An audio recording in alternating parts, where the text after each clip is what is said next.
What's going on, guys? Welcome back to the Pinfalls and Playbooks podcast, episode number 28. As always, I'm your host, Faiz Kabir, alongside my co-host, Farden Khan. And today, guys, we're talking about sports, we're talking about wrestling. We're also going to be getting into some MLB news as well. And we got some predictions for Saturday night's main event that's also coming up. And we have our best things to talk about this week. But we're going to jump right into it, and we're going to start off with NFL Divisional round matchups recap. Let's get into it. All right, guys, we're going to start off with our NFL recap. And first things first is going to be the Broncos versus the Bills matchup. And this was in the AFC divisional game. So let's talk about Farden. I'll let you go first with this game. Yeah, so the Broncos, they won this game 33-30. And this is actually a high-scoring game with some people's eyes, because the Broncos, they're not really known for their offensive capabilities. The Bills are. But they actually did show out. It was a tough game from Josh Allen. He was swarmed by the Broncos defense. I believe he got sacked 5 or 6 times. Yeah. He turned the ball over, I believe, 5 times, if I'm not mistaken. He had a crucial turnover at the end of the half in the first half where he tried to run, and I guess he just slipped or whatever. He tried to look back. I don't know what he tried to get in field goal position, but he realized he wasn't going to make it out, or he was going to be in bounds, so he just decided to lateral it. Yeah, and this led to a Broncos field goal to end the half, and it kind of just set the tone for the rest of the game because he was just pretty much swarmed all throughout. Yeah. The Broncos, they capitalized on all the takeaways, and that's why they ended up scoring 33 points. Bo Nix, he played decently. He tried to do as much as he could. Obviously, the Bills' defense, they step up when it matters the most. Yeah. At the end of the day, this game went into overtime after a late game-tying field goal from Matt Prater. But the controversy at the end of this game was a ball that went down the field by Josh Allen, which was ultimately picked off by the Broncos. Yeah. And this led to some crazy talks about different things like, oh, was he down by contact? Why was this an interception? Why wasn't this an interception? But it kind of raised a question for concern. But at the end of the day, it was ruled a turnover. Yeah. Ultimately, the Broncos got the ball back. They drove down the field, and this led to a game-winning field goal by Will Lutz, right? Will Lutz?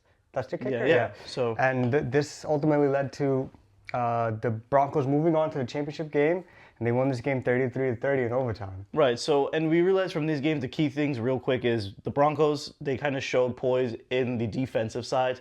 I still think in their offensive side, it's not that great because, in my opinion, you have Cortland Sutton who got the ball twice maybe in the game. What are we talking about? 2 or 3 times, and it's not going to get any better now. And that's what I'm saying. So it's like them going forward, that offense has to deliver. It's because I get that championship, the defenses can help you win championships, but honestly, nowadays they can do so much. They could do so much, and Right. we saw that as a clear example in the next game that we're going to talk about. But the last things on this game is quickly we want to talk about is now since the Broncos moved on, Bo Nix is now the quarterback is out. Yeah. Because he suffered what? A fractured ankle. A fractured ankle. So now they're going back into their Rolodex of QBs.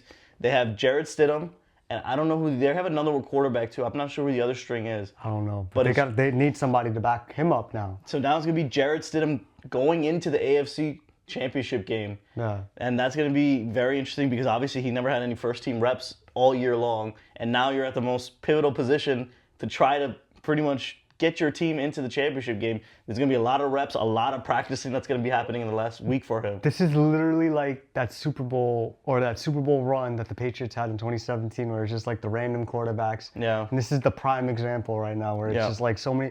We wasn't expecting it to be Jarrett Stidham. Obviously, Bo Nix was there, but clearly it's just a matter of injury and an unfortunate event for the Broncos. But it's crazy to think about. And now he's got to go against a formidable team, which we'll talk about next. And it's crazy.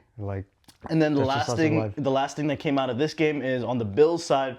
Pretty interesting, and I would kind of say a little bit of shocking news. This is definitely shocking compared to the other ones. And they actually parted ways with Sean McDermott, and Sean McDermott's been there for almost 9 years. He's been there for a long time. It's close to 9 years, 10 years. Yeah, he's been there for a long time. He was there when Josh Allen first got there. Yeah. So these two have been together since the hip, and now we all know that. I feel like a lot of people don't realize that for coaches to probably get fired, they would assume that they would go through their star player to ask them about this stuff.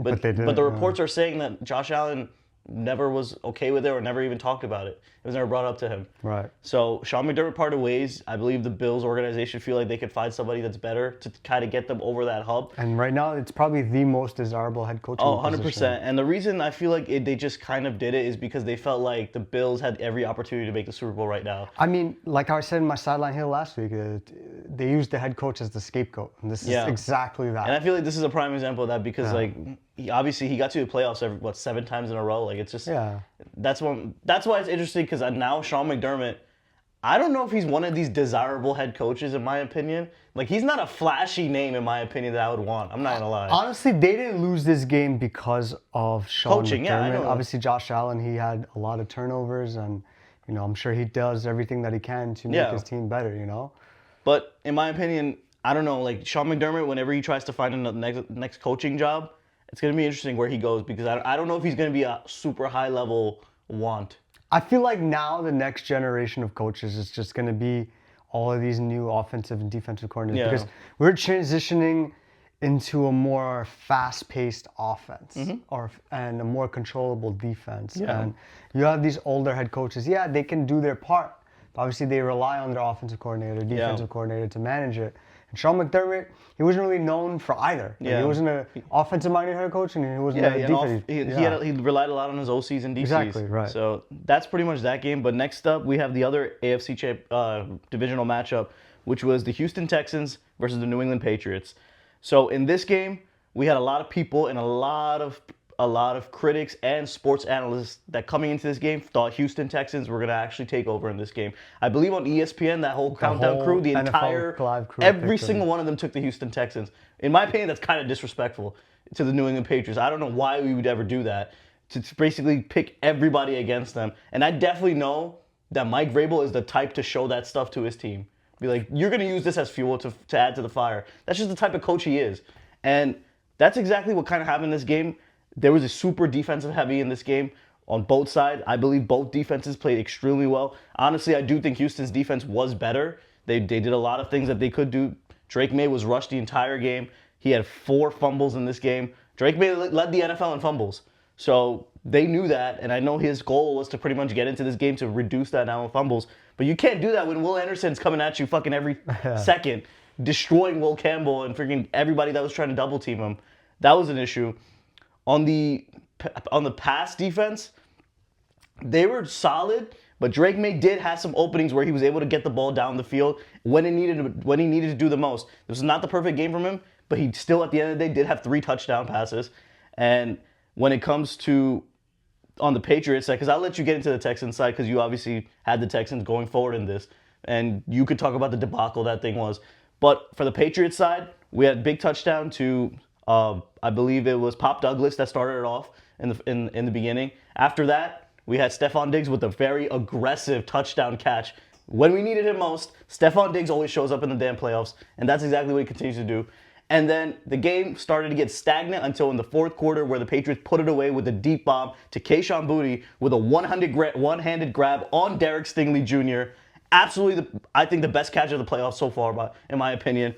And they kind of dominated at the end of the game where they held the ball. They started running the ball and got the first downs too eventually because I feel like after that touchdown, it deflated the entire air for the Texans. Yeah, just kind of tired them out at that point. At that point, I feel like the Texans defense, they were like, you know what? We can't do anything anymore. The game's basically over at this point, which led the Patriots to continue to drive down the ball with the running game and basically clock out the game at that point.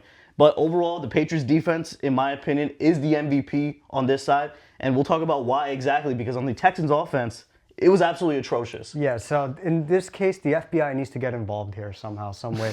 They need to check the bank account for CJ Stroud because this is absolutely like some jihad performance that CJ Stroud I think this might have been the worst quarterback performance I've seen in a long time in the playoffs. It was absolutely horrendous. He had, I believe, 3 turnovers in the span of 10 minutes? Yeah. So he had 1 interception where he overthrew Christian Kirk by a mile. Second one, it was a play fake where the tight end got pushed back because he tripped. And that ultimately led to CJ Stroud just trying to get the ball out somewhere. Which was so stupid when he had to check down. Just throw the ball to the floor. Even at that point, just throw it to the floor. And then the third one, I'll let it slide because it got tipped over. The ball catcher, he couldn't catch it. Yeah. It went through his hands. And then the fourth one. Carlton Davis he tried to force it in there. And Carlton Davis made an amazing play. Yeah, for sure. But at the end of the day, I know we talked about it in the last episode. This was a very winnable game for the Texans. Outside of the takeaways, the Patriots did not score because of their offense significantly, because of the field But they just scored 3 touchdowns because of the field positioning. For sure. But if you take that away, this was a very winnable game for the Texans. Granted, they didn't have Nico Collins. Dalton Schultz went out. But that's no excuse for CJ Stroud to play the way that he did. And this was just awful. And looking back at it, I don't know if people are going to look at it like, oh, can we believe in this kid? But you just got to give them an opportunity, especially with their offensive line. I've been talking about this the whole season. They're not good. They need to beef that up. He has the arm strength. He has the capabilities. But his decision making this game, it was just awful. But it was so apparent too, because we talked about it too, where there was plays where he could have gotten the first down with his legs. Yeah, like I kept saying, like, yo, run, and he only ran one time when he had openings to run up the field, and he just didn't do that. Obviously, Drake May does it pretty all the often, time. but CJ Stroud, I'm not saying Drake May is immobile, but compared to the two, CJ Stroud could run the ball. You know what I'm saying? And he didn't do any of that. Like he just showed, like he just was lost. It's like how Sam Darnold was when he first played the Patriots, like, oh, seeing ghosts out there. That's exactly what CJ Stroud saw out there. He saw ghosts, and it was pretty relevant that he wasn't fit for that moment. No, and it was obvious. A lot of people thought that the Texans were going to live up to that moment.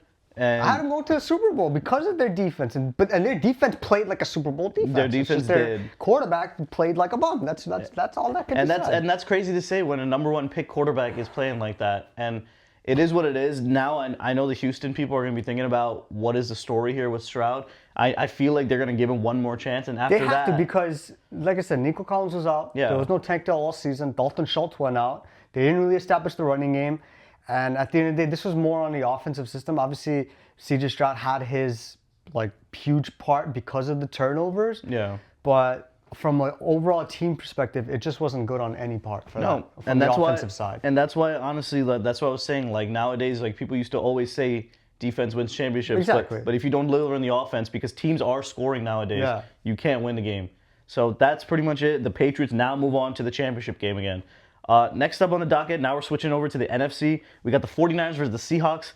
This game, a lot of people thought it was going to be very close. This is their third time playing each other this year. And I believe the first two times they were good games. Yeah. This one was just an absolute blowout. And it was obviously apparent that the Seahawks, coming off that bye week, they needed it and they came back strong. So I'll let you pretty much talk about what happened in the entire game. Yeah, so the game started off with a kickoff return touchdown from Rashica. He took a 95 yard. That just pretty much set the tone for the rest of the game. Obviously, especially in the 12th man, in the 12th man, that's the biggest home field advantage in the NFL, in my opinion. Obviously, there's Arrowhead, there's Lambeau Field, but nothing beats the 12th man up in Lumen Field. The Seahawks, they did establish the running game, and I know we've been saying this consistently all throughout the year, is if they can balance a running game with their passing attack, they have a really good offense. And it just pretty much showed. And they showed that game, Obviously, the 49ers, they're banged up on defense. They didn't have Fred Warner. They're banged up everywhere. And they honestly shouldn't have even been there. Yeah, but kudos to them. They showed heart throughout the whole season. Obviously, in this game, they had to rely on CMC, but the Seahawks, they obviously understood that. That's they the whole understood game the plan. Assignment, and they took away that. And the 49ers, they barely moved the ball down the field. The Seahawks could have won this game within the first 5 or 6 minutes of the game, which is kind of crazy to think about. We had Kenneth Walker finally getting the ball. Yeah, and he got 3 touchdowns, over 100 yards. Which is pretty much now he's going to be the prime running back because Zach Charbonnet's out. Yeah, he's out for the season. He has a torn ACL, which is a big blow. And look out now, but the Seahawks, man, they can make a run, and it's crazy to think about. A lot of people didn't really see this coming from them. Yeah, the Seahawks, they based on their record as well, a lot of people just thought that they were just winning games to be beatable against beatable teams. But now, like I said, those bye weeks help these teams actually recuperate and put things together. For sure. That's exactly what they did. And now, I believe, what's his coach name? Mike McDonald? Mike McDonald, yeah. He's probably going to be up there for probably Coach of the Year. Definitely he's going to be in the running. And the Seahawks are moving on to the championship game. I feel like they're pretty much right now one of the favorites. Yeah, they have a good offense. They have a good defense. Rashica, he's a good special teams player. Everything's just clicking for them on all 3 phases. All right, and then next, we're going to get into the other championship game, which is the LA Rams versus the Chicago Bears. So this game, obviously, these two are very offensive teams as well. Their defenses in this game were okay. There was nothing crazy that either team did defensively-wise in this. It was just who came down to the last minute, who's going to have the ball last. And that's exactly what we had. It was a snowy game in Chicago, so people were always going to think about... It was cold, too. Yeah, it was cold, and people were like, okay, how are the Rams going to fare in that type of weather? And honestly, they kind of did whatever they could to able to win these games. You had Devontae Adams, who's kind of known to be playing in the cold weather, especially back in his days in Green Bay. Right. So getting him acclimated to the game was no problem. No. But it was all about the quarterback play. And we had Caleb Williams at a big spot right now where he kind of needed to play really well. And he played okay, in my opinion. And the reason why is because he had a lot of turnovers in this game. Yeah. You're not going to win with turnovers. Like, it's just not going to happen. Yeah. And the thing is, like, my thing, if you're going to try to win these games with turnovers, you have to try to also play elite offensive plays by having clutch moments. And that's kind of what he did in this game, especially towards the end. But when it got into the overtime, it just absolutely shattered, in my opinion. So I believe the biggest play of the game was Caleb Williams in the last second on the fourth quarter had to deliver a touchdown. He was running around in the pocket, running out of the pocket, and then he just threw a dime. Spinning and then just chucked it up. And then he threw a dime. He saw it. He threw a dime at the back left corner of the end zone and got a touchdown. They got that to get the game into overtime. But that's what happened when they got to overtime. Chicago Bears had a chance to win the game. Yeah. And they ended up throwing a crucial interception at the end of the game, which put great field position for the Rams, and the Rams ended up just getting a game-winning field goal to win this. Yeah, there's Kyron Williams. He had a big game. He had 2 touchdowns.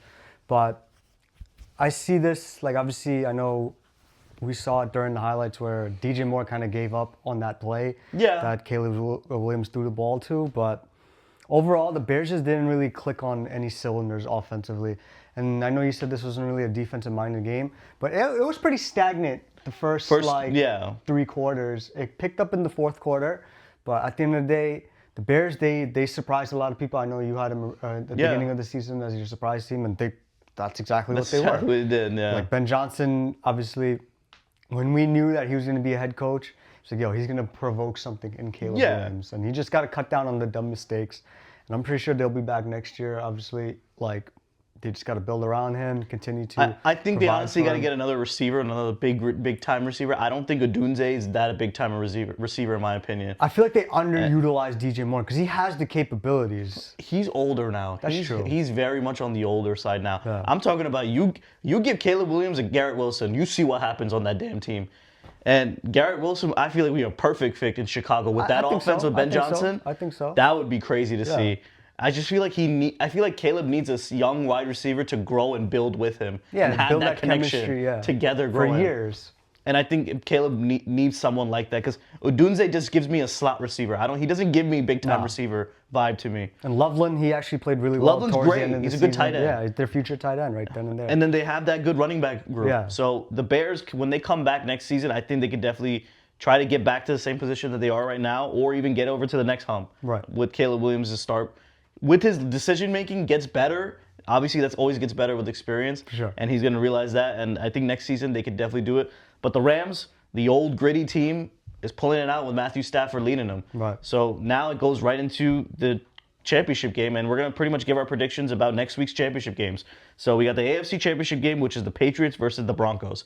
So obviously, I'm going to be rolling with the Patriots, duh. But for the Denver Broncos, it's going to be a big thing to see offensive play. And we're going to have to see what Jarrett Stidham can actually do on the offensive side. Because, in my opinion, still to this day, I don't think the Denver Broncos have any X factor on their offense. I don't think so. Cortland Sutton, if you get him the ball, you could try to. But guess what? You have Christian Gonzalez, who's probably the top 3 corner in the league right now, playing amazing defense. And Christian Gonzalez is going to be following Cortland Sutton all game, in my opinion. So that's going to cancel him out right there. So you're going to have to worry about the other players. You have to worry about, I think rumors is RJ Harvey's coming back. No, J.K. Dobbins. Oh, sorry, J.K. Dobbins, sorry. J.K. Dobbins might be coming back for this game. They have their tight end that they could try to get involved in this game. And then they have Marvin Mims. Like, they just have all these other receivers that are not high-level receivers. But the key here is Jarrett Stidham. Jarrett Stidham is your key. Right. And we don't know when's the last time people seen Jarrett Stidham play. And it's going to be interesting to see. I think the Broncos defense is going to try their best to keep the game close. But honestly, I think the New England Patriots are just on a roll right now. Their offense is clicking. They're getting the ball. And I don't think Broncos defense is as good as Houston's defense. So I do think if Patriots are able to put up, 20-plus points against the Houston team, you could do that certainly against the Broncos team. And the only thing is, obviously, you're going to Mile High. But Patriots are pretty good on the road, I feel like. And the last 2 games they did have at home, now we're going on the road, and that's going to be the big thing. Can we beat the Broncos at their home to get to the Super Bowl again? And I think Drake May is going to deliver in this game. I think he's going to win this game by using his legs a lot more, trying to escape the pocket, get a lot of first downs. Kayshon Boutte is on fire. Stephon Diggs, when he gets the ball, He's really good. And then our run game, like Ramondre Stevenson's been getting better every week. Travion Henderson, he's got to get acclimated into the offense again. And Hunter Henry is always our safety blanket. So I think the Broncos are going to be in trouble this week. I think the Patriots win this game 30. I think the Patriots are putting up 30 points in my opinion. I think they're putting, because the Patriots have been scoring 28. They're the second best average team in points all season long. So the Patriots have been scoring the ball. I think they put up 33 points in this game. I think it's going to be a 33-21 game. 33. I think I agree with you. I'm going to roll with the Patriots as well. I think Mike Vrabel, seeing what he did against C.J. Stroud, he's going to probably do the same thing against Jarrett Stidham. Yeah. He's just going to blitz him all throughout the game, see what he has to do, because they're not going to be able to establish the running game. It's going to be similar to like how they just played the Texans. Obviously, like you said, the Broncos defense ain't the Texans defense, but they're still a good defense. They're going to have to keep him in the game for as long as possible, but because of the X factors that the Patriots have. And also, Surtain is not 100%. Right. It's obvious out there. So that's the best corner in the game when healthy. Yeah. And when he's not healthy, obviously, it causes concern for the defense. But overall, I feel like the Patriots, they just have too much firepower. They're going to be able to pull it out. It might be slow early, stagnant early, and the Patriots do what they've been doing all season. They just pick it up in the second half, and I just think they run away with this game. I feel like it's going to be a low-scoring game to start. But I'm going to take the Patriots. I think they win this game 24-10. 24-10. And then next up is the NFC Championship game, where this game, in my opinion, I don't know. It could go either or. We got the LA Rams versus the Seattle Seahawks. Yeah, so I've gone back and forth with this the last 36 hours. No, today's Monday, right? So yesterday. The last 24 hours or so. The Rams, they just played a really tough and heavy game in Chicago. Yeah. Now they got to go back home, fly back up to Seattle, play the Seattle Seahawks. But then again, you have the coaching staff, you have the players. There's no reason for you to struggle. Let's just say that. Let's just say that for all shits and giggles in that point. The Seahawks, they roll in really hot. They just beat a battered up 49ers team. But they have the mental preparation to understand that this is the situation at hand. If we can beat probably the most explosive offensive team in the league, we're going to the Super Bowl. Right. And in my opinion, I don't think they'll be able to do that. Yeah. I'm going to roll with the Rams because of their coaching staff. Their defense needs to step up, though, because the Rams defense compared to the Seahawks defense, two different entities. Yeah. The Seahawks, they have a relevant offense, but because they don't have Zach Charbonnet, I feel like they're going to struggle on that aspect of things. Obviously, the main culprit on the Seahawks offense is JSN. If the Rams can figure that out, I think they pull away with this victory. I feel like this is going to be an entertaining game. I don't think it's going to be a high-scoring game. Right. I feel like there's going to be some turnovers from both teams, actually. But I'm going to roll with the Rams making the Super Bowl. I had them at the beginning of the season. Granted, I did take the Bears. But I'm going to roll with the Rams. I'm going to say they win this game 28-24. Yeah.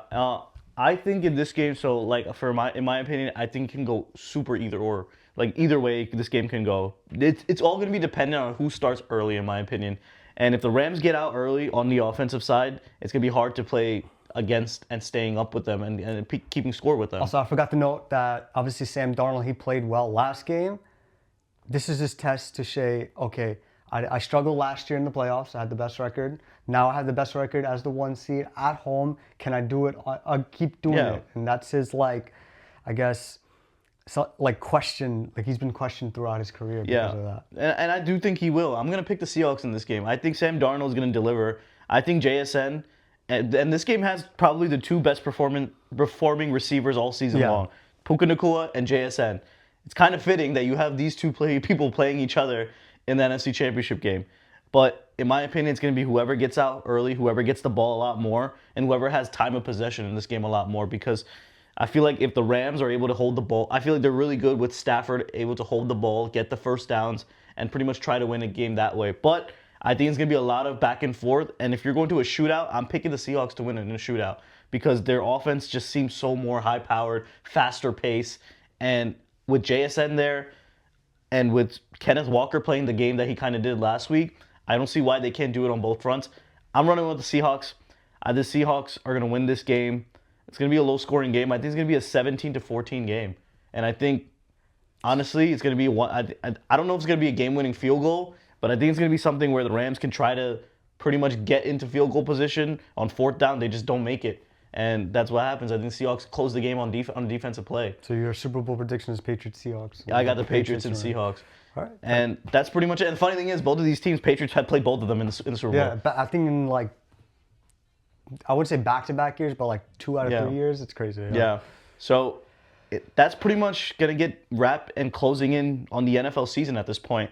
And we're going to touch on it next week when we recap the championship games. And then at that point, it's going to be decided who the Super Bowl is being played and who's going to be playing in the Super Bowl. And we're going to give our predictions on that. And that's pretty much the NFL season right then and there. It's going to be crazy. I feel like both of these games, they're happening on the same day on Sunday. So that Sunday, everyone's going to be watching and glued into football that day.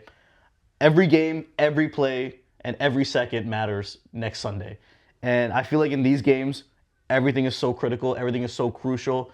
Any mismatches, any little defensive things that people are going to pick up during this week of training on camps or whatever it is, I think all these teams are going to do it. And I think these are going to be, all 4 teams, I think are going to be so good coached. You know what the funny thing is, speaking of coaches, is it's Sean versus Mike on each side. Yeah. That's funny. Yeah. And the thing is, like, all 4 teams, I think, are going to be super coached, disciplined very well. Yeah. And that's what ends up happening. The teams that go to the Super Bowl, they end up being the most disciplined and coached teams.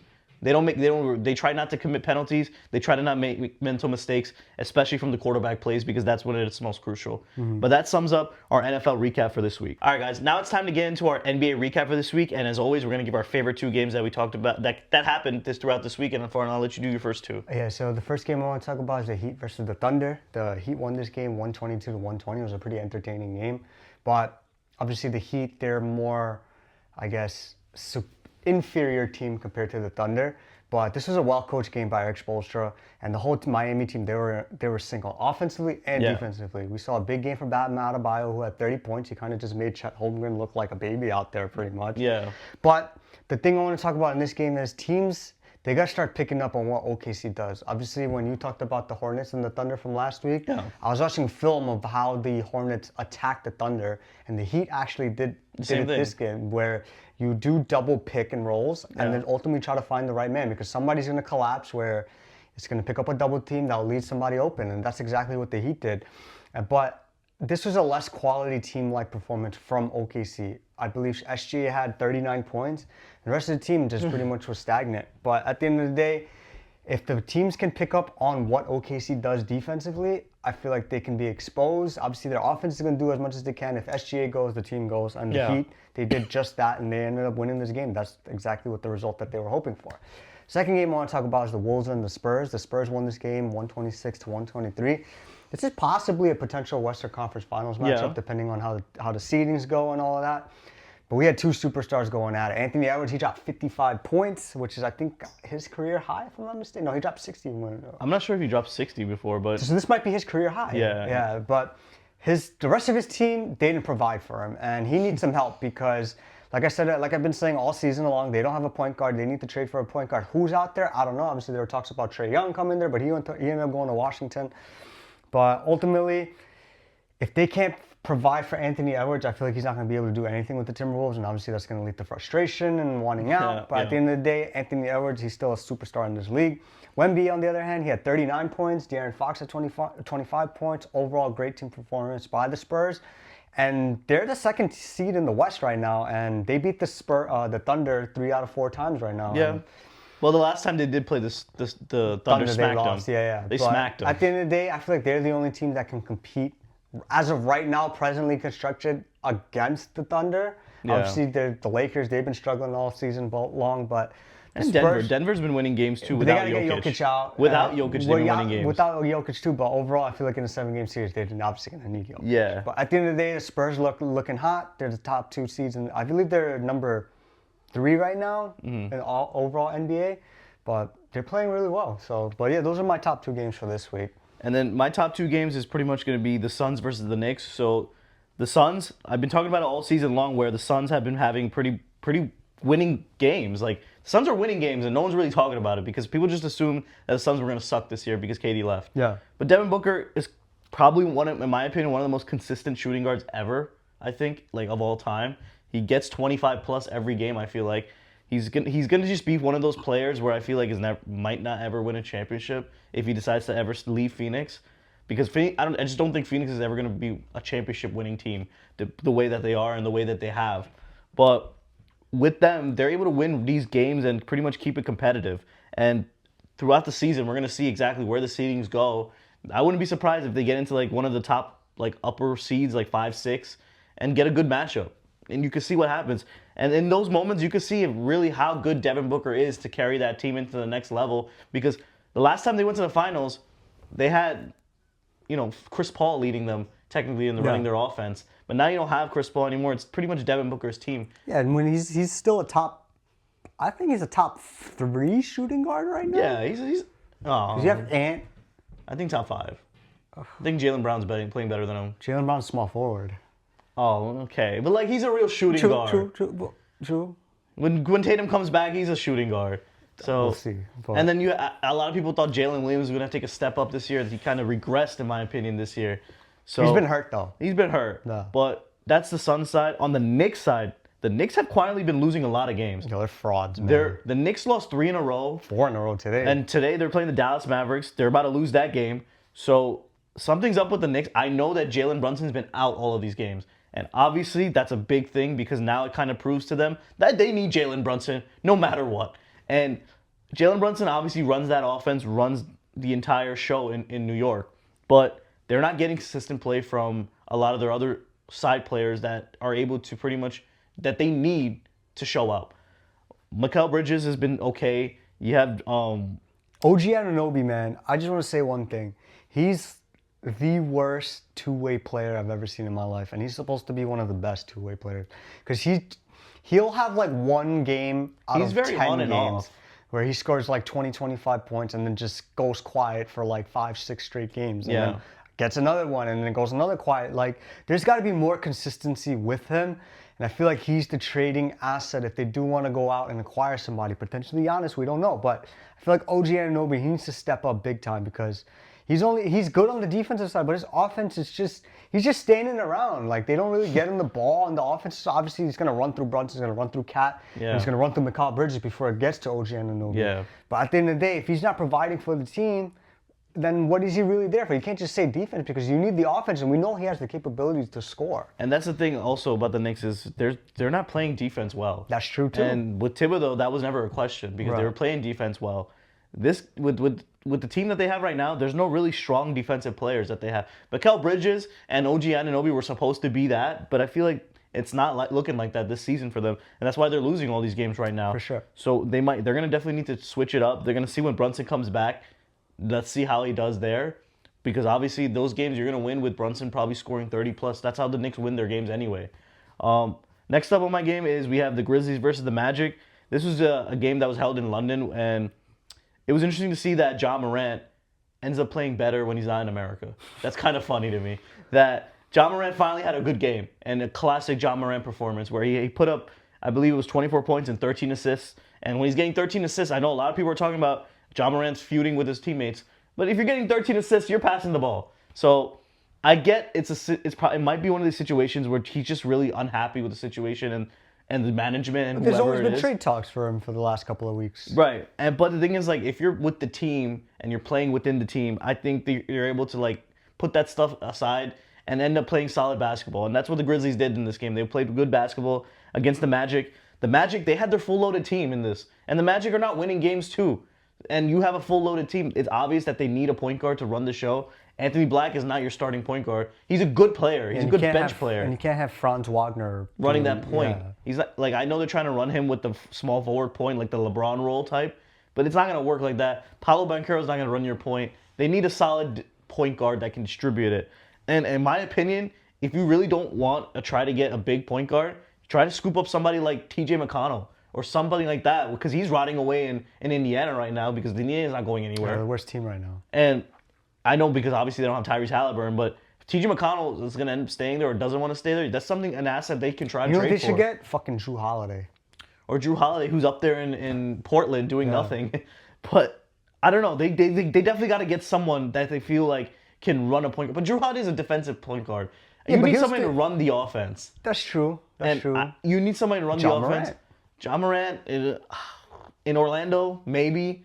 But the thing is, like, you have to trade good pieces, though. You don't want to trade a lot of pieces. Because Orlando has good pieces intact. Yeah, they just need a good facilitator, controlling the ball. And you can trade someone like Jonathan Isaac and like another player that they got on their bench. Like, you can trade that for a decent middle. Anthony, Jalen Suggs, potentially. You can get them. You could trade those guys for a point guard that can run your offense. Exactly. So that's what I feel like the Grizzlies need to do. I mean, the Magic need to do, and the Grizzlies, I don't know. It just depends all what happens with John Morant, because Jaren Jackson Jr. has been pretty much AWOL. I don't know whatever happened to him right now. They need an APB out there. Yeah, like he's not been doing really well this season, in my opinion. In the last few seasons, honestly, since he won Defensive Player of the Year, he's been regressing since then. But that's pretty much what's going on in the NBA for our two favorite games this week. As always, we also got announced the All-Star starters, so those were interesting to see. We're gonna get the on February 1st. We're gonna get the reserves. That's where it's gonna get a lot more controversial, because there's a lot of good players versus the U.S. Right, and there's gonna be a lot of players about that then. Yeah. Right, and there's gonna be a lot of players where this season they feel like they should get the nod, and we'll see if they do. There's a lot of brand name people that didn't even able to get there, like KD and LeBron. First time ever, these two are not starters. So let's see what happens with there. But that sums up our NBA recap for this week. All right, guys. Now we're going to quickly go into some MLB recaps. So there's been a lot of news going on in the last few days about MLB, where it's talking about obviously the big teams, the Dodgers, the Yankees. But we're going to talk about exactly what's been going on real quick. So far, I'll let you start off. Yeah, so the biggest news of the offseason thus far is that Kyle Tucker, he signed with the Dodgers. And apparently the Dodgers, they have the whole Avengers on their team. And it's crazy to think about because their roster was already stacked. And you add potentially a top 5 outfielder to that loaded roster. Yeah. I don't know, man. They're about to go three-peat. It's kind of apparent at this point, and it's not even worth trying. Three-peat? They might even go 4 or 5 at this point, at the rate that they're going. It's crazy to think about.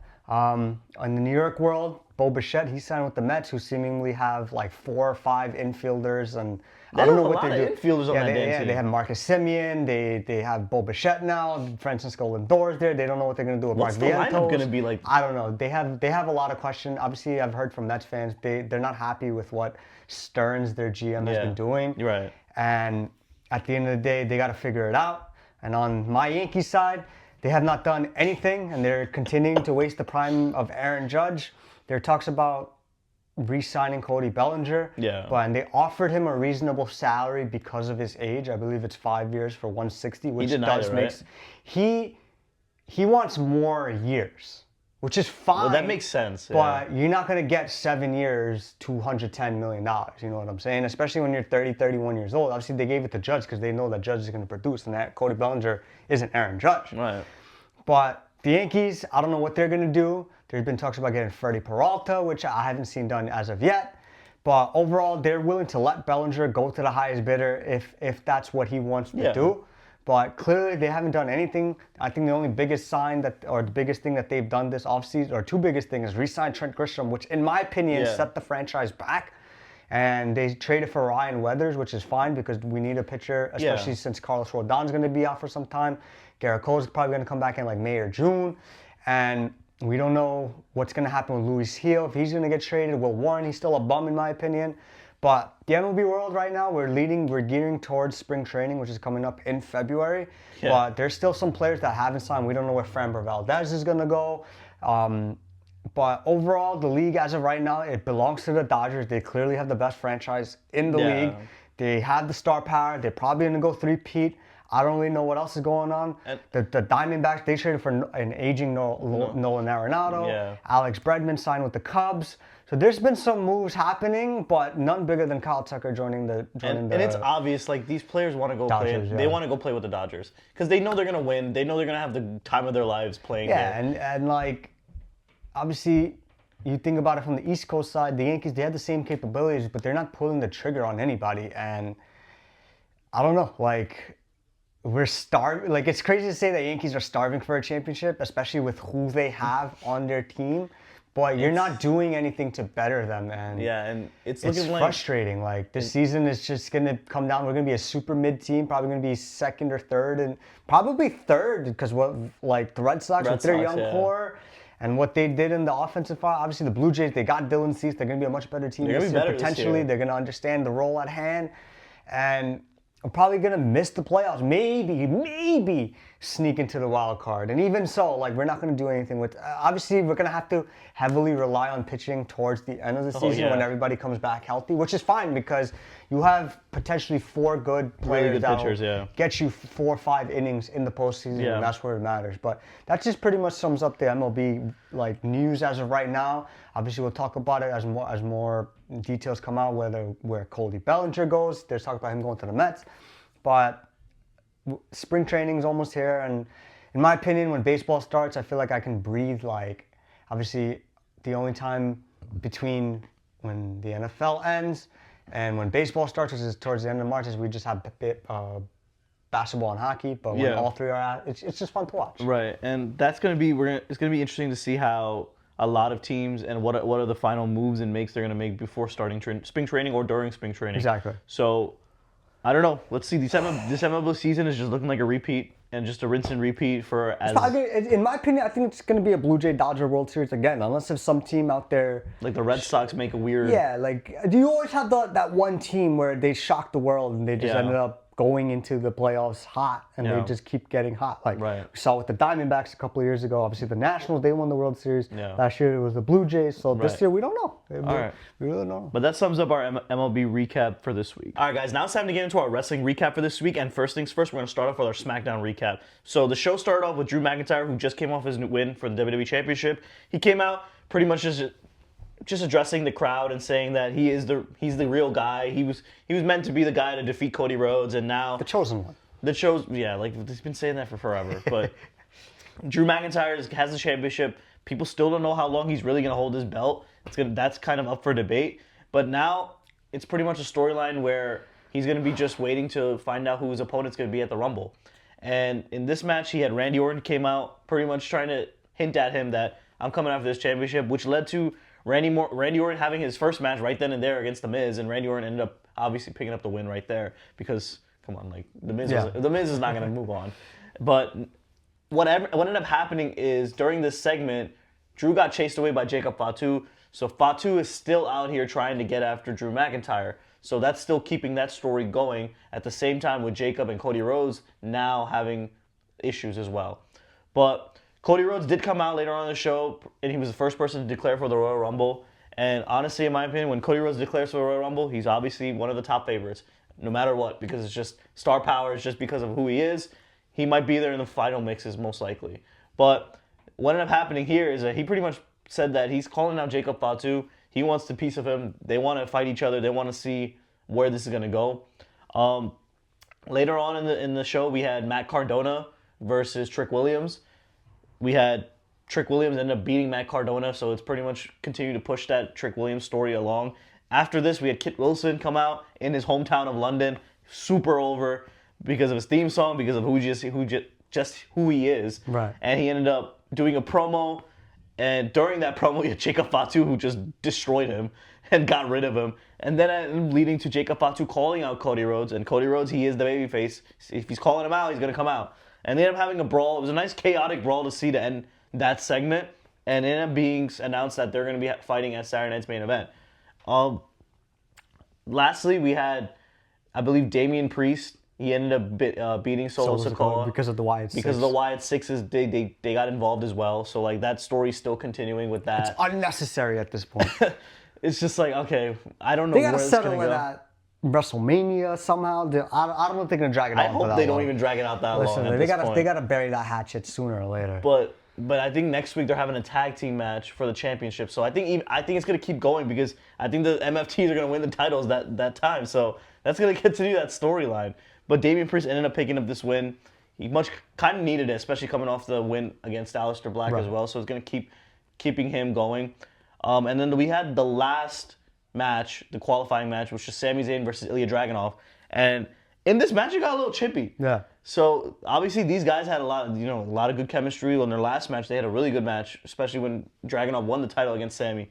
So everyone knew this was gonna be a good match, but in this match, Dragunov ended up getting cut open, and it was from something where it looked like Sami Zayn was actually hitting him in the face, where it cut him open. And obviously these two are professionals, so they're not gonna address it during the match. It's going to be something probably addressed after the match, definitely in the back. But Sami Zayn ended up picking up the win, and Sami Zayn is now moving on, and that final four is pretty much set. But to end the show, we had Trick Williams come out, and WWE's pretty high on him because it's obvious. They ended the show with Trick Williams standing tall to end SmackDown. And it's crazy to think about, like, I know last week you said that there was going to be, like, 2 heels, 2 faces. Yeah. Right now it's technically 3 faces, 1 heel. And 1 heel. And I don't think Trick Williams is technically, obviously he's going to attack Sami Zayn. No, he is a heel, but he's a lovable heel. But the crowd loves his energy and loves his character. Right. Because he's just a douchey character that has a very catchy theme song. He reminds, well, he's not Carmelo Hayes, but he reminds me of like the early stages of when Carmelo Hayes came, obviously. Well, they were together in NXT. That feud is going to happen eventually. 100%. Because those two, like back in NXT, Trick Williams was his bodyguard. Yeah. And, obviously now I feel like WWE is going to be a lot higher on Trick Williams 100%. versus Carmelo Hayes because of his look and the talent that he has. But that kind of wraps up the SmackDown recap. And we'll go straight into the Raw recap, which is kind of happened a few hours ago, actually. And it was live in Belfast, Ireland. In my opinion, this is the best crowd so far. Out of the three, Belfast was insane. So Belfast was super loud from the very get-go. And they were chanting, they were yelling things all night long. And it was obvious from that this crowd and this show is going to be a lot bigger and higher energy. And it felt like it. Gunther started off the show pretty much addressing the stuff with AJ Styles. And he's just saying that he outsmarted him. Like, that's all he's going to say. But the entire crowd started chanting, "You tap out. You tapped out. You're a wanker." Just like crazy stuff to Gunther, which made him more riled up. And it led to AJ Styles coming out. And these two, obviously, Gunther did declare for the Royal Rumble, but AJ saying that this is not over yet. He thinks that you can't just brush me off to the side, so he wants one more match. He wants another fight. And in this, Gunther pretty much can say no, but the thing is, because obviously he wants to focus on the Royal Rumble. But Gunther did kind of turn his back and said, you know what, I'll give you another match, but instead put your career on the line. And this is where... We actually talked about this not too long ago. We did, but we did not think that AJ Styles is going to be this soon. So that makes me think, is AJ Styles really going to retire at the beginning of the year versus not even wrestling for the rest of the year anymore? That's kind of crazy to think about because it's like, okay, I didn't think AJ Styles was going to retire at Royal Rumble. But you know what's crazy? That it just hit me in my head? Guess when he debuted? At the Royal Rumble.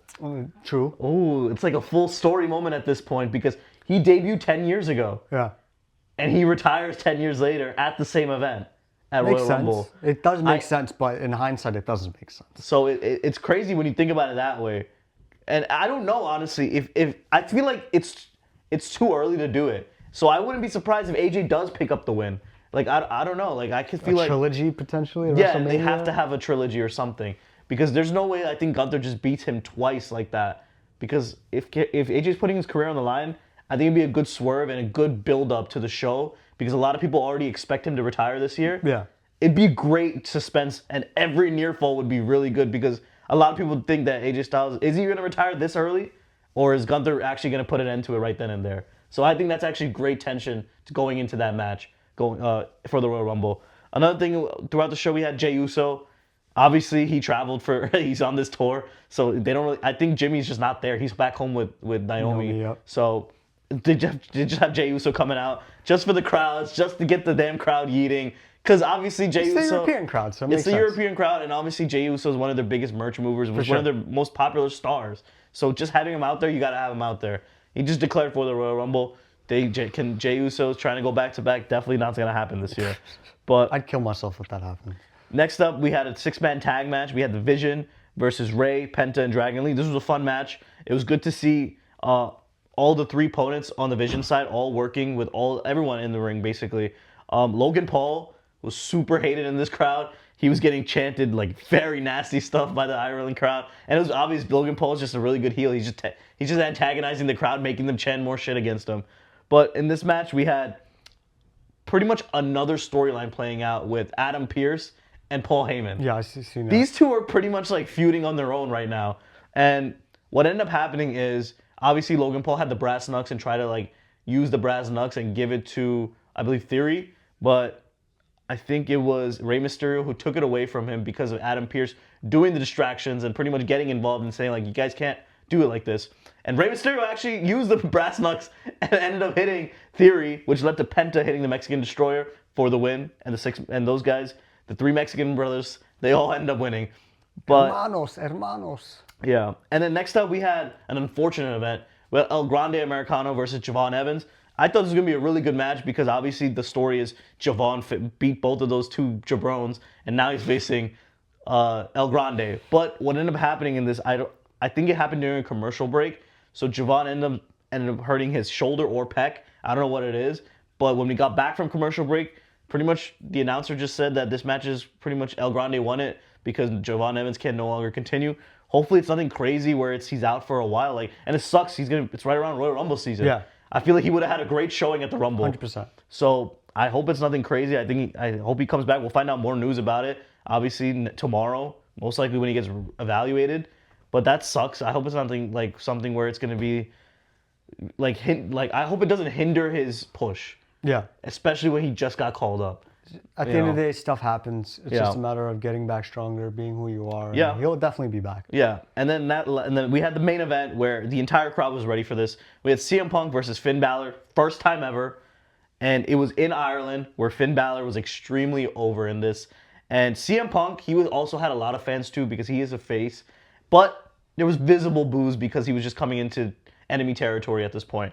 But we had Punk come out first, get all the boos. Then we had Balor come out last, getting his old theme song back, pretty much playing where he used to be that babyface role where we'd have his music and the whole crowd would throw their hands up along with it. It's pretty much back into that role. But even though this is probably one night only, and then next week he's probably gonna go back to the heel role. Yeah.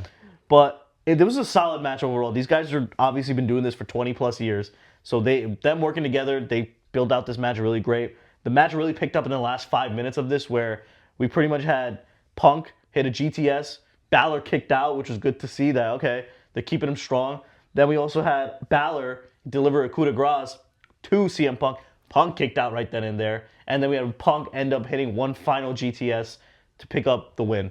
It was nothing crazy where, luckily, we had no interference from any other members of the Judgment Day, or that was good to see, yeah. Or the Vision, or any of that. It was just a straight one-on-one match. Punk and Balor put on a good show for the Ireland crowd. And yeah, obviously, the crowd was really hoping Balor to pull out the win, but you're not going to do a change like that, especially with the story that they're building for Punk. It's just not going to happen. Right. But I feel like a lot of people did know that going forward. But it was a good show to put on for that crowd. And that was a good main event to have. And that kind of sums up the Raw recap. And later on this week, pretty much this Saturday, we have Saturday night's main event, which is going to be the last show before the Royal Rumble. So far, there's only 3 matches announced for this. I think they might do one more, depending on what happens on SmackDown. But one of the big matches right now is we got Rhea Ripley versus Io Sky versus Liv Morgan and Roxanne Perez, actually. So in this, I honestly think that it's going to be just a win for Rhea and Io. They just won the titles. I'm actually going to go with Liv and Roxanne. Okay. I feel like this is going to lead how I remember you saying the Rhea and Io, they're not going to hold the titles for long. I don't think so. And yeah. I feel like this is going to be the start to that, where they end up somehow fighting each other at WrestleMania. Maybe they lose the titles and then they're in the Royal Rumble. They announced they're in the Royal Rumble. So there's potential some growth for that. And I feel like Liv and Roxanne, they're going to take the titles. That's just in my opinion. Obviously, yeah. I don't want them to do it, but yeah. If you look at it from a bigger perspective, that could be the start to something for them leading down the road. Okay, that'd be crazy if they only hold it for like a few weeks. Yeah. But then they just lose it. Okay. Next up we have is Cody Rhodes versus Jacob Fatu. I don't think there's going to be a winner in this match. I don't think so. You don't want to pin either of them. How can you? That's true. Right now. You can't pin Jacob Fatu. He just came back. And you definitely can't pin Cody Rhodes right now because he just got pinned. I was going to say, I feel like if there was a victor, I feel like Fatu would pick up the victory and then Cody starts slowly losing it. You know what I mean? See, I don't think any of that's happening right now. And I know everyone wants it to happen. It's just Cody, the thing is, when you're able to do a big move like that, for example, if Cody Rhodes is the biggest babyface in WWE right now. If you change him to heel right now, who's filling that role? There's no one that's filling Cody Rhodes' role right now, in my opinion, as a top babyface. There's nobody. I don't think there's anybody that will be able to fill that role right now. Long term, no. Short term, potentially. Right, but going into WrestleMania season, you'd rather have that when you finish WrestleMania That's true. season There's more to heels. recap. There's more heels right now than there are the babyfaces. So right, I understand that. That's why I feel like you need to have a big babyface in one of your main events. It's just, at that point, it's just typical wrestling 101 at that point. In your WrestleMania main event, Cody Rhodes is going to be involved in one of them.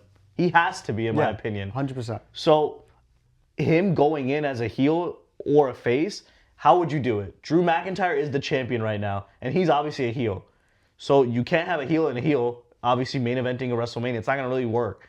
But the other thing that may happen is you do a double turn at WrestleMania where Drew McIntyre becomes face and then Cody Rhodes becomes a heel. You could do that match right like that.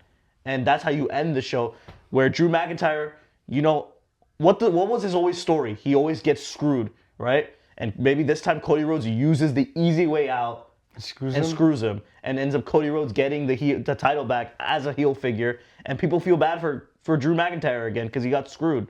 And the only way I see it happening is I don't think Cody Rhodes is going to win the Royal Rumble. I think he might win the Elimination Chamber to pretty much solidify his spot against Drew McIntyre. I don't know. Let's see how that plays out. And the last thing is the Fatal 4-Way #1 contenders match. It's Randy Orton, it's Trick Williams, it's Sami Zayn, and it's Damian Priest. In my opinion, obviously these guys are all going to have good. I think it's going to be a good match. I think so too. I think they're going to have spots for everybody to do. I think Trick Williams is going to shine pretty well in this. But overall, I think Sami Zayn is going to win this, in my opinion. I think it's going to be Sami Zayn versus Drew McIntyre in Riyadh, in Saudi Arabia, trying to get that championship, trying to build the story that he never beat Drew McIntyre. And that would be, I feel like that's a good story to go into Royal Rumble with, because this is going to be, whoever wins this match, I think they're going to go on to lose to Drew McIntyre anyway at the Rumble. True. So I think it's somebody good to feed to Drew McIntyre. I was actually going to roll with, unrealistically, Damian Priest, because I know he cashed in the Money in the Bank against Drew McIntyre when he first won the title last year, 2 years ago. Yeah. And it kind of just would be like that revenge scheme where Damian Priest is going to see it as, oh, I'm going to take that title back from you, and this time it's for the undisputed title. Right. And I feel like it just makes sense, especially with what he's been going through with Aleister Black. Kind of just makes sense, especially, obviously, a lot of people didn't think that he was going to beat Solo Sikoa. So I feel like while he doesn't deserve it, I feel like he does deserve it, in my opinion. Like, obviously that's a counterproductive thing for me to say, but if you just look at it from like a history standpoint, they had some good matches between the two. Yeah. And I feel like, why not just give him that opportunity one last time? Like, obviously he's older now and stuff like that. Yeah. So it kind of just makes sense for Damian Priest. Obviously the people want Randy Orton to win. Yeah. And I'm only going with Sami Zayn logically because it's just in Riyadh. Yeah. It's in Saudi. Right. The story is he wants to beat Drew McIntyre. He'd never beaten him. I feel like maybe Cody Rhodes and Jacob Ford to somehow get involved in this match. I don't know, man. Anything is possible, really. But also, it's in Montreal too, so it kind of does make sense. That's what I'm saying. I feel like Sami's gonna win this match. It's just potentially. It's just the way it's all set up for him. I got you. That's why I just feel like it's just logically gonna make sense. And with Trick Williams laying him out, I think the storyline is right then and there, where Trick Williams is the one that's gonna take the pinfall in this. Potentially, I can see that happening. But I'm gonna roll with Damian Priest for now. But that kind of sums up our Saturday night's main event predictions. And we're going to see what the fallout of that show is going right into Royal Rumble, because Royal Rumble is the week right after that. Yeah. So there's a lot of things going on in the WWE world. There's a lot of stuff that's going to be playing out, especially with the Royal Rumble match now announced. We already got one match that's just got announced with Gunther versus AJ. And we're going to be giving our predictions next week. Yeah, so like next week is already going to be pretty much our predictions, and based off of what matches is announced back then, at that time, and our Royal Rumble winners predictions, where we'll do a men's and a women's. We'll pick our winners and we'll pick our dark horses. That's usually what we end up doing. So that's pretty much all coming to a head. But that pretty much sums up our wrestling recap for this week. All right, guys. Now it's time for the last segment of the show, which is the best things that we saw this week. And I'm going to start off with actually the Buffalo Bills, who just actually lost to the Broncos this week. And Josh Allen was obviously very emotional after this game. In the press conference, he came out, he was sobbing. And it made sense because, like, obviously he knew the pressure, and he knew that a lot of people were saying, like, it's time for them to get to that next level. Like, there's no one in this path. I know he's been hearing it from media all week, where there's no Patrick Mahomes, there's no Joe Burrow, there's no Lamar Jackson. There's no reason why Josh Allen shouldn't be making it. This is his year. This is his year. In my opinion, I think technically was his year. It was, but I think Josh Allen is probably. I think Josh Allen's the best quarterback in the NFL when I watch him play, honestly. And it sucks that he's the type of player and the type of character where in this entire game, he did make a lot of mistakes in this game, and he owned up to all of it, and that's the reason why he probably came out in that press conference and said that it was all his fault. But I obviously don't believe that, because guess what? They're never going to get to that spot without him. And wherever they got to where they got to, it was never going to happen without Josh Allen. And on top of that, like, they don't have the same playmakers that other teams have. I was going to say that. So I want to get into that point too, where you have pretty much with Deion Dawkins, who is his offensive lineman, who's been there since day one for Josh Allen, actually. Ever since he got drafted, I think he's been protecting Josh Allen since then. And he was very emotional as well, because when he found out that Josh Allen was saying that's all his fault, he felt like it was his fault. Like, you know, and that's the just type of player that you could tell, like, Josh Allen is, probably with his teammates, that everybody wants to play well for him. Brandon Cooks, he's new on that team, and he automatically wanted to die for Josh Allen and say that's not his fault. So that gives you the type of character that he is. And I want to really stress out and talk about the Bills organization in this, in my opinion, because it's starting to get more and more apparent every year that they're not helping Josh Allen. And obviously, in the last few years before that, people were just so high because they were never expecting the Bills to get to these positions. But now it's a customary to expect the Bills to get to these positions. And they're not, and I feel like the Bills on the organization side, they're not doing their bestest to make sure that he's getting to those levels. Obviously, he has no top receiver. People thought him drafting Keon Coleman was going to be that. It's not. He didn't pan out this season. He didn't play well really this season. He hasn't played all well the last 2 years. Right. Really. And honestly, the last time that he had his top receiver was Stephon Diggs. Oh. Stephon Diggs was out of there because he had problems with the Bills organization. So it makes me think, I'm like, what is going on with the Bills organization? What is making them not be able to give him the pieces that he needs?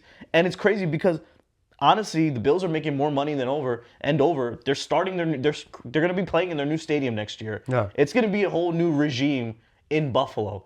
They just fired their new head coach.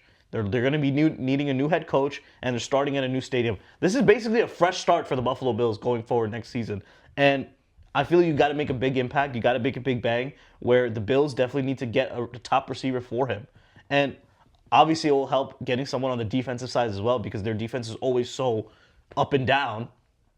But it was good to see that Josh Allen is one of these quarterbacks where he takes accountability. He takes accountability, and people always blame about how quarterbacks don't take accountability, and they feel like they're the divas, or they feel like they're not the ones that are actually taking the blame for it. Josh Allen's one of those people where he's front and center saying that it is his fault, and he's able to take it, and that's why his teammates love him. And I just hope that the Bills are able to pretty much give him that same appreciation that the players obviously have for him. Sure, yeah. And in my opinion, I love watching Josh. Like, obviously, he's an AFC East rival for both of us, but he is very fun to watch. Yeah. And he's one of the best quarterbacks in the NFL, no doubt. But respectfully, from the both of us, fuck the Buffalo Bills. Fuck the Buffalo Bills, but Josh Allen, I would take him in a heartbeat, no matter what. 100%. No matter what. Yeah. You can't go wrong. And the thing is, like, I can't hate Josh Allen. I can hate the Bills, but I really can't hate Josh Allen because he's just a really good quarterback, honestly. And there's nothing that he does terrible, like, where it makes you not like him. Yeah. So I just hope that going forward, the Buffalo Bills are able to respect, and it's going to be one of those things where it's kind of giving me that effect where it's like Aaron Judge and the Yankees.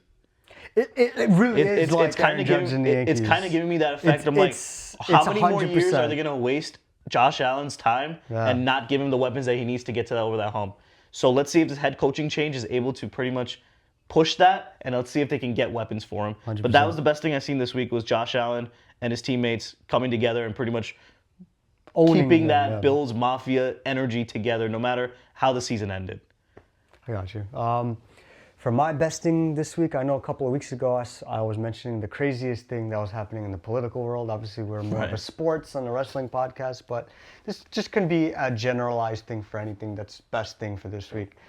And I'm sure most of you and those that don't know, the U.S., they're in talks about possibly forcibly acquiring Greenland, the country of Greenland. Leave them alone, man. You gotta leave them alone, because I don't know what they really got. If they got oil, they got oil. It is what it is.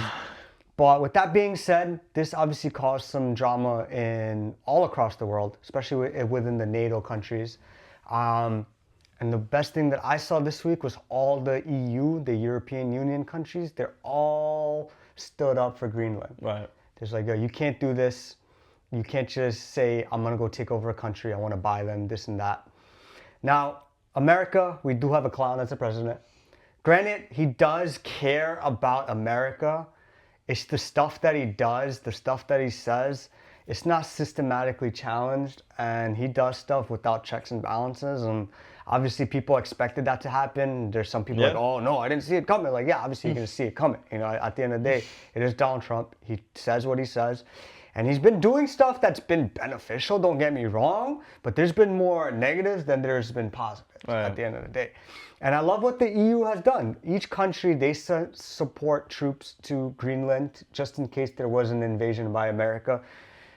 If you think about it, invasion by America, invasion Europe, you know what I'm saying? Like that's the cause of something. And I know I've been talking about this spark that'll lead to a potential world war again.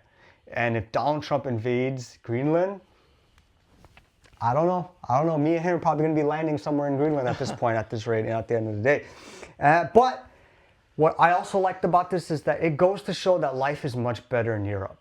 If you look at the happiest countries in the world right now, most of them are in Europe. Yeah. Sweden, Denmark, Switzerland, France, Spain, even the bigger countries. They all have some happiness. And at the end of the day, I would very much rather live in those countries than in the US, to be honest. You know, whether that is Switzerland, Netherlands, Denmark, Spain, the UK potentially, like the list goes on.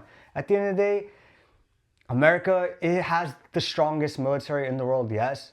But when you don't make allies with other countries that have the full capabilities to be your ally, it just doesn't make sense for you to do the things that you want to do. And obviously we live in this country, and at the end of the day, we're going to have to suffer the consequences should there be something of that caliber where the US decides, yeah, we're going to invade Greenland. But at the end of the day, I love the European Union, what they've done with the Greenland situation.